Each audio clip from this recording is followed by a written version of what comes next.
ভাই সর্বদে কি সবগুলো বসিয়ে দিচ্ছেন?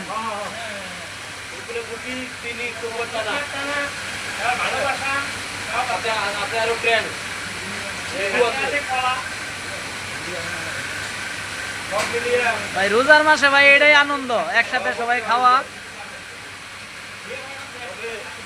সবাই একসাথে খাওয়ার মজাটাই অন্যরকম।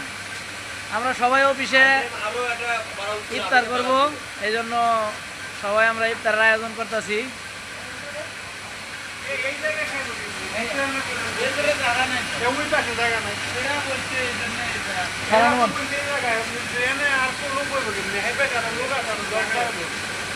হয়নি